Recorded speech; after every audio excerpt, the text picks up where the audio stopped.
पराठा तो हम सभी बहुत शौक से खाते हैं, लेकिन आज मैं आपके लिए लाई हूँ एक बिल्कुल नई रेसिपी, दही वाला पराठा। इसमें ना ज़्यादा मेहनत लगती है और ना ही वक़्त।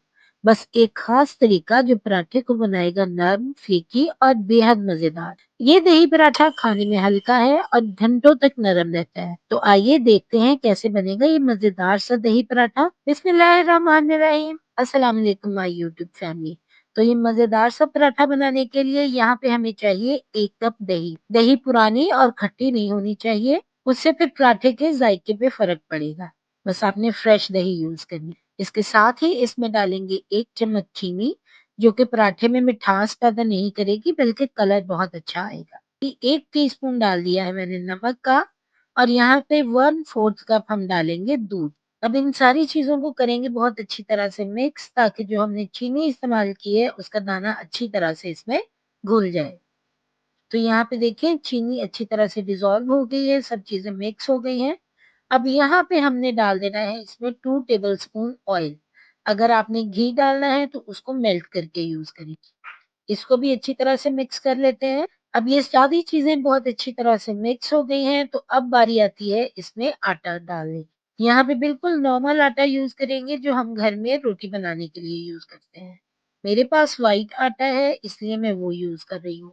अगर आप चाहें तो हाफ आटा और हाफ मैदा भी यूज़ कर सकते हैं। तो 3 कप जाएगा इसमें आटा, 1 कप दही के साथ 3 कप आटा हम डालेंगे। इन सारी चीज़ों को अच्छी तरह से मिक्स करेंगे। आम पराठे में पानी से आटा गूँधा जाता है, जबकि दही वाले पराठे में हम आटा दही से ही गूँधेंगे। अगर कहीं ज़रूरत होगी तो थोड़ा-सा दूध ऐड कर लेंगे, या आप थोड़ा-सा पानी भी कर सकते हैं, लेकिन ज़्यादा पानी इसमें ऐड नहीं करना। दही आटे को कुदरती तौर पे नर्म, लचकदार और हल्का-फुल्का सा बना देता है। बस अब हमने इसको अच्छी तरह से गूँध लेना है ताकि ये एक सॉफ्ट और स्मूथ डो बन जाए।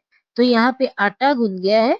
अब इसको इस तरह से इकट्ठा करते हैं और 15 से 20 मिनट के लिए रेस्ट पे छोड़ देते हैं, ताकि ये और स्मूथ हो जाए। जब तक आटे को हमने रेस्ट के लिए रखा है, पराठे में लगाने के लिए एक पेस्ट तैयार कर लेते हैं, जिसके लिए एक बाउल में मैंने 3 टेबलस्पून आटा लिया है। इसमें थोड़ा-थोड़ा सा ऑयल शामिल करते जाएँगे और इसको अच्छी तरह से मिक्स करते जाएँगे, जब तक कि इसकी कंसिस्टेंसी जो है वो लिक्विड फॉर्म में नहीं आ जाए। इस तरह से ये देखें थोड़ा-थोड़ा सा मैं ऑयल डालती जा रही हूँ और मिक्स करती जा रही हूँ।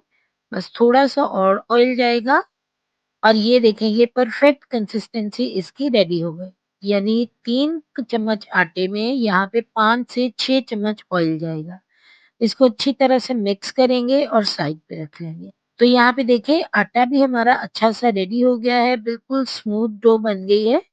अब इसको इस तरह से काउंटर पे ले आते हैं और इसको हम इक्वली डिवाइड कर लेंगे। ये देखिए इस तरह से कट्स लगा लेते हैं।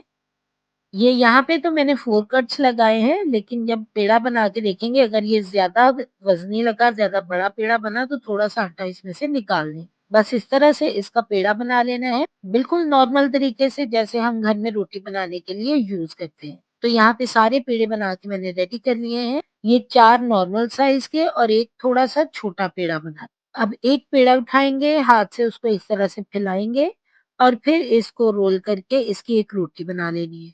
रोटी थोड़ी लंबी बनती है, ओवल बनती है, गोल नहीं बनती, कोई मसला नहीं, क्योंकि हमने इसका दोबारा से पेड़ा बनाना है। अच्छा, यहाँ पे मैं आपको 3 तरह से पेड़ा बनाना बताऊँगी, तो वीडियो को गौर से देखिएगा। तो अब रोटी बेल के इस पे जो हमने पेस्ट बना के रखा था, वो इस तरह से सारी साइड्स पे लगा देंगे। बस मेक श्योर कि आपने जो रोटी की है, सारी साइड्स को कवर करना है। उसके बाद किसी भी नाइफ से या इस तरह पिज़्ज़ा कटर से आपने इसकी बहुत बारीक-बारीक स्ट्रिप्स काट लेनी है। ये देखें, इस तरह से ये सारी मैंने बारीक-बारीक स्ट्रिप्स काट ली। अब इसको हल्के-हल्के हाथ से इस तरह से सारा रोल कर लेना है। इससे ये होगा कि आपके पराठे के जो लच्छे हैं वो बहुत अच्छे बनेंगे। ये सारा इस तरह से रोल कर लिए है, हल्के-हल्के हाथ से इसको थोड़ा-सा लंबा करेंगे और इस तरह से इसको फ़ोल्ड करते जाएँगे। ये देखिए, इस तरह से रोल करना है। बस आपने बहुत ज़्यादा दबाना नहीं है, हल्के हाथ से ये सारा काम। तो यहाँ पे ये देखें ये हमारा एक पेड़ा बन के रेडी हो गया। बिल्कुल उसी तरह से दूसरी रोटी बनाई है, ऊपर हमने घी वाला पेस्ट लगाया है। अब इसकी फोल्डिंग चेक करें। एक साइड से इस तरह से फोल्ड किया, इसी तरह से दूसरी साइड से इसको फोल्ड कर दिया। अब जो साइड्स फोल्ड किए हैं हमने, उसके ऊपर भी ये ऑयल वाला पेस्ट हमने लगा दिया। इसको दोबारा से इस तरह फोल्ड करेंगे, दूसरी साइड से भी इसको इक्वल कर लेते हैं। अब सेंटर में से हमने एक नाइफ से इसको इस तरह से कट लगा लेना है। ये देखें ऐसे। अब एक साइड को उठा के दूसरी के ऊपर रखेंगे, हल्का हल्का सा इसको प्रेस करेंगे और स्ट्रेच करके थोड़ा सा लंबा कर लें। ये देखें इस तरह से, बिल्कुल दबाने की जरूरत नहीं है, नरमी से इसको हमने स्ट्रेच करना है। अगेन वैसे ही रोल करेंगे और ये एक और बहुत अच्छा सा पेड़ा बन के हमारा रेडी हो गया। ये देखिए। तो अब आ जाते हैं तीसरे पेड़े की तरफ। वैसे ही रोटी को ऑयल से ग्रीस कर लिया है, ऊपर से इसको हल्का सा रोल करना है और इस तरह आगे पीछे करके इसकी लेयर्स बनाते जाना है। जैसे बचपन में हम वो कागज का फैन बनाते थे ना, याद है? किस किस को यही फैन याद आ गया है, जल्दी से जरा मुझे कमेंट्स में बताएं तो। बस इस तरह से हमने इसकी सारी ये लेयर्स बना देनी है। अगेन हल्के हाथ से इसको थोड़ा सा लंबा करना है। ये देखें इस तरह से, और इसको रोल करके तो पेड़ा बना लेना है। ये देखिए, ये हमारा पेड़ा बन के रेडी हो गया। इसी तरह से बाकी सारे भी मैंने यहाँ पे पेड़े बना के रख लिए थे। तो अगर यहाँ तक आपको मेरी वीडियो जरा भी अच्छी लग रही है तो जल्दी से लाइक कर दें और चैनल को सब्सक्राइब कर दें। पेड़ों को हमने रख लिया था 10 मिनट के लिए रेस्ट पे। 10 मिनट के बाद ये दोबारा से एक पेड़ा उठाएंगे और इसे हाथ से इस तरह से फैलाते जाएं।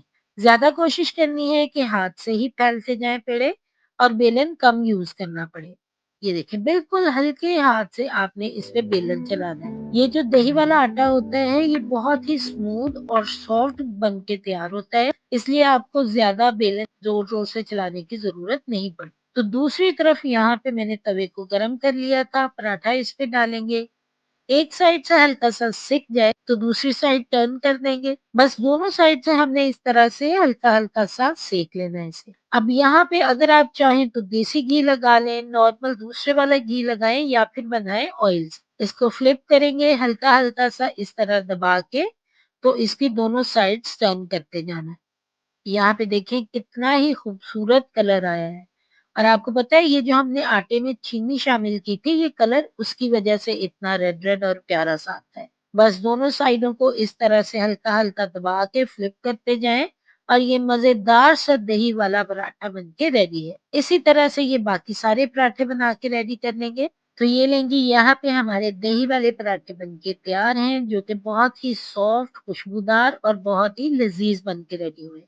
ये इसकी सॉफ्टनेस चेक करें। ये पराठा बाहर से थोड़ा सा क्रिस्पी होता है, फ्लेकी होता है और अंदर से बेहद सॉफ्ट होता है। आप इसको सर्व कर सकते हैं अपने पसंदीदा अंडे के साथ, अचार के साथ, या फिर इसको गर्मा गर्म एक कड़क चाय का कप बनाए और उसके साथ ये मजेदार सा पराठा इंजॉय कर खा के आपको मजा ही आ जाएगा। ये इसकी सारी लेयर्स खुलती जाएंगी, ऊपर से ये क्रंची और क्रिस्पी होगा और खाने में इतना सॉफ्ट और मजेदार होगा कि आपके मुंह में घुलता जाएगा।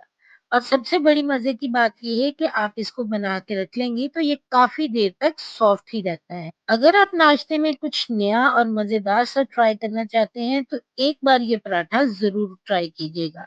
आप इसे बच्चों के लंच बॉक्स में भी दे सकते हैं, ये काफी देर तक सॉफ्ट रहता है। आज की रेसिपी आपको कैसी लगी कमेंट बॉक्स में जरूर बताइएगा। रेसिपी अच्छी लगी है तो लाइक और सब्सक्राइब करना बिल्कुल नहीं भूलना। मैं मिलूंगी आपसे एक नई रेसिपी के साथ।